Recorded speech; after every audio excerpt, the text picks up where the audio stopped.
거룩하신 우리 하나님 아버지, 우리의 영혼을 주께서 정말 사랑하셔서 우리가 이렇게 예수를 통하여 구원에 이르게 하시고 죄 가운데서 빠져나와 하나님의 자녀가 되었으니 이 큰 사랑을 날마다 기억하게 도와주시고 이 사랑에 감사할 줄 아는 믿음의 생활이 이루어질 수 있도록 역사하시고 인도하여 주옵소서. 너희는 사랑을 따라 구하라 말씀하셨으니 우리가 이 아침에 기도할 때에도 원망과 시비 가운데 기도하는 것이 아니라 정말 하나님의 사랑 가운데 감사함으로 기도하게 도와주시고 우리가 예배하는 것이나 또 주의 일을 감당하는 모든 일에 있어서 항상 사랑 가운데 감사함으로 이 모든 일들을 감당하게 도와주시고 이 아침에도 우리의 모든 기도가 그렇게 하나님께 상달되어질 수 있도록 역사하시고 인도하여 주옵소서. 감사하고 예수님의 이름으로 기도합니다. 아멘. 하늘에 계신 우리 아버지여, 이름이 거룩히 여김을 받으시오며 나라의 마옵시며 뜻이 하늘에서 이룬 것 같이 땅에서도 이루어지이다. 오늘날 우리에게 일용할 양식을 주옵시고 우리가 우리에게 죄 지은 자를 사하여 준 것 같이 우리 죄를 사하여 주옵시고 우리를 시험에 들게 하지 마옵시고 다만 악에서 구하옵소서. 나라와 권세와 영광이 아버지께 영원히 있사옵나이다. 우리 하나님 말씀을 로마서 15장 22절부터 29절까지 보겠습니다.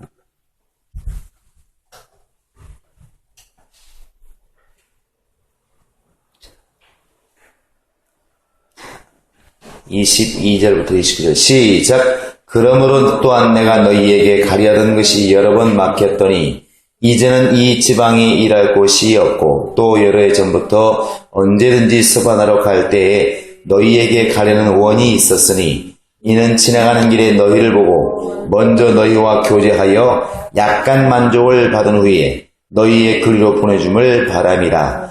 그러나 이제는 내가 성도를 섬기는 일로 예루살렘에 가노니 이는 마게도냐와 아가야 사람들이 예루살렘 성도 중 가난한 사들을 위하여 기쁘게 얼마를 동정하였습니다.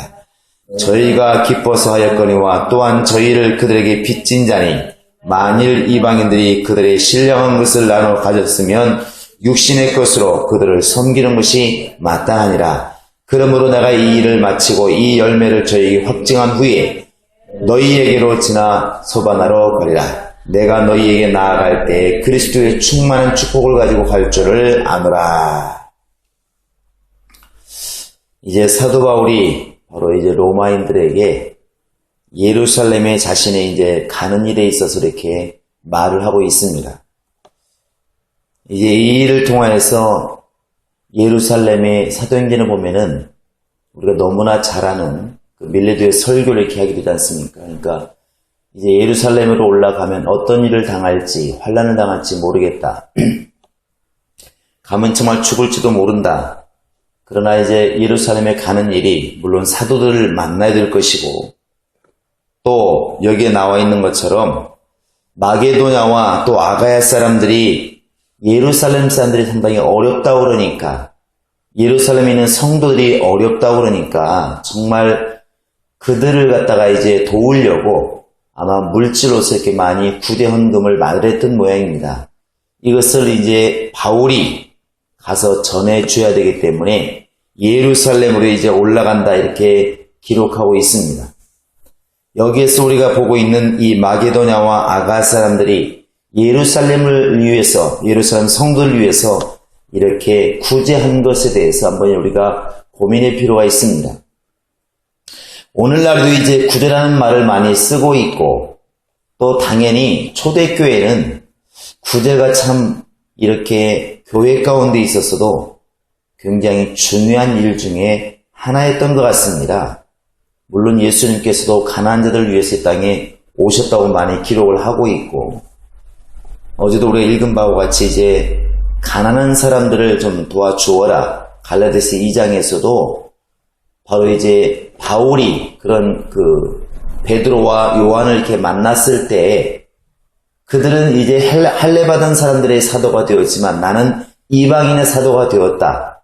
그런데 그 베드로와 그러니까 베드로와 요한과 야고보가 자기에게 부탁한 게 뭐냐면 가난한 사람들을 좀 돌아보았으면 좋겠다. 이것이 바울에게 부탁한 거였습니다. 우리 한번 봤지만 다시 한번 보겠습니다. 갈라디아서 2장을 보시면 갈라디아서 2장 우리 한번 10절을 읽어보시겠습니다. 시작. 다만 우리에게 가난한 자를 생각하는 것을 부탁하였으니 이것을 나도 본래 힘써 행하노라 이렇게 되어 있습니다. 그러니까 쭉 계속 이제 게바와 요한과 야고보 가서 이제 악수를 나누고 너무 반가웠겠죠. 그 반가운 가운데 이제 교제하고 나눠질 때, 헤어질 때 그들이 바울에게 부탁한 게 뭐였냐면 다 좋은데 하여튼 가난한 사람들을 좀 열심히 돌아보았으면 좋겠다. 이것이 부탁이었습니다. 어찌되었든 사도행전 6장에서도 안수 집사를 이렇게 세우게 된 그 근거가 뭐냐면 열심히 구제를 하는데 헬라파 유대인들의 과부가 빠지니까 이렇게 해서는 안 되겠다. 너무나 구제하는데 말이 많아지니까 또 일손이 부족하니까 사도들을 대신해서 누군가가 이 일을 좀 해줬으면 좋겠다. 그래서 사도 대신에 이런 구제하는 일들을 좀 대신 맡아서 해줄 사람들을 세운 것이 바로 이제 안수집사들입니다. 어찌되었든 초대교회에서도 이 구제라는 것은 많은 부분에 있어서 교회의 중요한 일이었다는 것이죠. 우리가 초대교회를 닮아간다고 하는 것은 결국 이 구제하는 일을 사실은 저버릴 수가 없는 것입니다. 그런데 이 구제가 사실은 이제 우리 성도들만 위한 것일까? 우리 안에 속해 있는 그건 아닌 것 같습니다. 여기도 지금 나와 있지만 마게도냐와 아가의 사람들이 사실은 구제하는 일 자기 주변에 있는 사람도 많이 있었을 텐데 왜 이렇게 예루살렘을 위하여 그렇게 구제연금을 준비했을까? 사실은 이것이 넓은 의미에서 보면 진정으로 하나님을 사랑하고 참믿음을 가지고 하는 것이 아닌가 생각을 합니다. 이 일에 있어서는 우리가 이제 고린도후서를 보시면 알 수 있습니다. 고린도인들에게 로마가 비슷하게 쓴 게 있는데 우리 한번 보시겠습니다. 로마서 뒤에 고린도후서 먼저 8장을 보시겠습니다. 8장 한번 1절 2절 한번 보시겠습니다. 시작. 형제들아, 하나님께서 마게도냐 교회들에게 주신 은혜를 우리가 너희에게 알게 하노니 환난이 많은 시련 가운데서 저희 넘치는 기쁨과 극한 가난이 저희로 풍성한 연보를 넘치도록 하게 하였노라 이렇게 말하고 있습니다. 그러니까 마게도냐 사람들이 사실은 부자여서 이렇게 예루살렘을 도와준 게 아니었다는 걸 알 수 있어요. 예루살렘 마게도냐 사람들이 이렇게 연보를 열심히 한 것은 물질이 많아서 그런 게 아니라 넘치는 기쁨과 정말 어찌 보면 하나님께 대한 믿음이 충만했다는 것이죠. 이것이 바로 이제 우리에게도 있다면 아마 동일하게 이룰 것입니다. 가만히 보면 이렇게 교회에서 헌금해라 이렇게 강조할 때 보면 헌금이 모자라기 때문에 그런 경우 많습니다. 그러다 보면 편법이 나오게 돼 있고 헌금 명목을 자꾸 만들기 시작하는데 그것도 안타까운 일이지만 그렇게 되기까지 또 성도들이 헌금을 하지 않는 것도 보통 문제가 사실은 아니죠.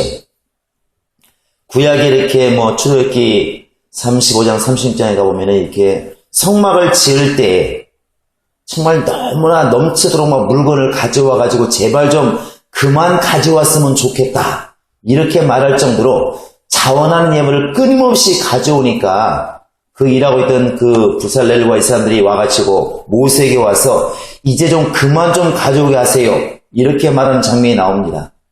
그러니까 그렇게 하는 것이 사실 정상인데 교회에서 일은 해야 되는데 헌금이 안 나오니까 목사들은 고민하다 보니까 헌금 명목을 자꾸 만들어가고 이게 서로 안타까운 것이죠.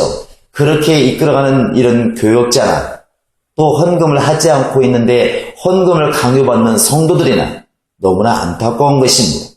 근데 마게도냐 교인들은 넘치도록 연도를 했다는 것입니다. 교회가 쓰는 것이 더 넘치도록 교회에서 쓰고도 남을 만큼 연도를 했다는 것이죠. 왜 이런 일이 벌어졌느냐? 바로 그렇게 힘들고 어려운 중에도 넘치는 기쁨이 그들에게 있고 넘치는 은혜가 그들에게 있었다는 것입니다. 오늘날 우리가 이것을 표현해 보면 우리 행복한 교회가 막 헌금이 넘치는데 우리에게 쓰려고 하는 헌금이 아니라 사실은 어떤 교회가 어렵다고 그러니까 그 어려운 교회를 도와주기 위해서 우리가 헌금을 하는데 막 헌금이 막 넘쳐난다는 것이죠. 성도들이 부자여서 그렇게 되느냐? 성도들은 아주 극한 가난 가운데 있는데 환난의 시련 가운데 있는데도 불구하고 이런 일들이 벌어지더라는 것입니다. 성도들 안에 기쁨이 충만하면 교회 안에 기쁨이 충만하면 이런 일들이 벌어지는 것 같습니다. 이 고린도서의 8장과 9장은 이 일을 지금 계속 이렇게 말하고 있습니다. 바로 이제 14절에도 바로 15절에도 만나의 그 비유를 들어서 이렇게 말하고 있습니다. 저렇게 16장에 이렇게 보면 만나를 거둘 때 욕심이 있어서 많이 거둔 사람도 있고 적당히 거둔 사람도 있는데 많이 거둔 사람도 먹다 보니까 남지 않더라. 모자라게 거둔 사람도 먹다 보니까 모자라지 않더라. 이것이 이제 만나인데 만나를 갖다가 지금 물질과 비유해서 말하고 있습니다. 바로 이것이 평균하게 하려고는 하나님의 뜻이었다. 그래서 우리가 기도할 때도 일용할 양식을 주옵시고 기도하는 것처럼 물질이라고 하는 것은 바로 그런 것이다. 많다고 해서 행복한 것도 아니고 적다고 해서 우리가 괴로울 것도 아니라는 것이죠. 연보의 개념을 아마 평균케 한다는 그런 개념으로 이렇게 연보를 보았던 것 같습니다. 그리고 이제 같은 맥락으로 9장에 똑같이 고린도후서 9장에도 또 역시 마게도냐를 말하고 있습니다. 우리 한번 1절, 2절을 보시겠습니다. 시작. 성도를 섬기는 일에 대하여 내가 너희에게 쓸 필요가 없나니 이는 내가 너희의 원함을 알미라. 내가 너희를 위하여 마게도인들에게 아가야에서는 1년 전부터 예비하였다 자랑하였는데 과연 너희 열심히 폭많은 사람들을 격동시켰느니라. 격동했다는 말은 정말 충격을 줬다는 얘기죠. 이제 4절에 보시면 이 고린도인들에게 바울이 마게도냐 사람들을 이렇게 인용을 합니다. 4절 한번 읽어보시겠습니다. 시작. 혹 마게도냐인들이 나와 함께 가서 너희의 준비치 아니한 것을 보면 너희는 고사하고 우리가 이 믿던 것에 부끄러움을 당할까 두려워한다. 마게도냐 사람들은 정말 열심히 헌금을 했는데 아가야 사람들은 열심히 헌금을 했는데 막 1년 전부터 준비를 했는데 그들에게 가가지고 고린도 사람들이 열심히 하고 있다 자랑을 했는데 그 사람들이 가가지고 고린도에 가가지고 너희들은 그렇게 열심히 살지 않는 것을 보면 열심히 구제하지 않는 것을 보면 헌금을 열심히 하지 않는 것을 보면 내가 부끄러움을 당할까 두렵다. 우리가 믿는 것에 관하여 부끄러움을 당할까 두렵다. 그래서 5절에서는 그렇게 말합니다. 미리미리 준비하도록 권면하는 것이 필요하다. 그래서 그 말이 나오는 것입니다. 준비하여야 참 연보답고 억지로 하는 것이 아니다. 우리는 이것을 갖다 자꾸만 주일 연보에 많이 써먹는데 물론 틀린 것은 아니죠. 그러나 사실은 구제하는 헌금에 대해서 이렇게 많이 인용을 한 것입니다. 그리고 이 구제하는 일에 있어서 6절에 보시면 결국 이 또 만나의 비유를 들면서 이제 7절에 보시면 억지로나 인색함으로 하지 말지니 이렇게 말하고 있습니다. 이것을 아까 8장과 견주 말씀에 비교해보면 성도를 섬기는 것이나 교회를 섬기는 것이나 속에서 막 넘치는 기쁨이 나와 같이고 구제하던 교회를 섬기든 그러면 사실은 아무 문제가 없습니다. 그것은 듣는 사람이나 하는 사람이 다 믿음을 더하게 되는데 억지로나 인색함으로 구제하고 억지로나 인색함으로 강요하고 억지로나 인색함으로 봉사를 하기 시작하면 반드시 부끄러움을 당하고 우리가 믿는 믿음에도 분명히 타격이 온다는 것입니다. 그래서 이 마게도냐 교회들은 그렇게 열심으로 행했다는 것이죠. 열심으로. 이 8장과 9장은 끊임없이 이 마게도냐와 아가야 사람들의 구제에 대해서 계속 말하고 있습니다. 결국 오늘 본문에서도 바울은 이것에 대해서 이렇게 지금 말하고 있는 것입니다. 구제하는 것. 내가 이 마게도냐와 아가야 사람들이 구제하는 것, 그것을 가지고 예루살렘으로 전달하러 간다. 그런데 마게도냐와 지금 아가야 사람들이 구제하는 것에 대해서 바울은 또한 이런 개념을 가지고 있습니다. 그들이 지금 예루살렘 교회를 도와주고 있지만 영적으로 보면 사실은 은혜 갚는 것이다, 이렇게 또 말하고 있습니다. 이 말을 지금 27절에서 말하고 있는데 우리 한번 읽어보시겠습니다. 본문 27절 시작. 저희가 기뻐서 하였거니와 또한 저희는 그들에게 빚진 자니 만일 이방인들이 그들의 신령한 것을 나눠 가졌으면 육신의 것으로 그들을 섬기는 것이 마땅하니라. 이게 무슨 말이냐면 결국 예수 그리스도가 유대인들 속에서 이스라엘 속에서 태어나셨고 예수가 오실 때까지 사실은 이스라엘이 큰 일을 감당했다. 그래서 원래 이스라엘이 복을 받아야 되는데 하나님께서 이방인을 사랑하셔서 잠시 동안 그들을 이렇게 눌러놓으시고 이방인의 은혜를 베풀었기 때문에 이방인은 우리가 예수 믿은 것에 대해서 그들에게 자구할 필요가 없다. 오히려 이스라엘에게 감사해야 된다. 그래서 우리가 영적인 것을 나눠 가졌으니 육신적인 것으로 예루살렘을 도와주어도 그것은 당연한 것이 아니겠는가? 이것이 평균한 거 아니겠는가? 결국 이 말씀을 가르치는 자와 좋은 것으로 함께하라는 말씀과 같다고 볼 수가 있는 것입니다. 결국 우리가 이것을 교회 안에 이렇게 대입시켜 보면 우리가 주 예수를 통하여 하나님의 생명을 얻었으면 주 예수를 통하여 하나님의 자녀가 되었으면 마땅히 육신의 것으로 건강한 육체와 그 다음에 내가 가지고 있는 물질과 내가 가지고 있는 환경을 통하여 또한 주님께 갚는 것도 당연한 것이 아니겠느냐는 말과 같다고 볼 수가 있습니다.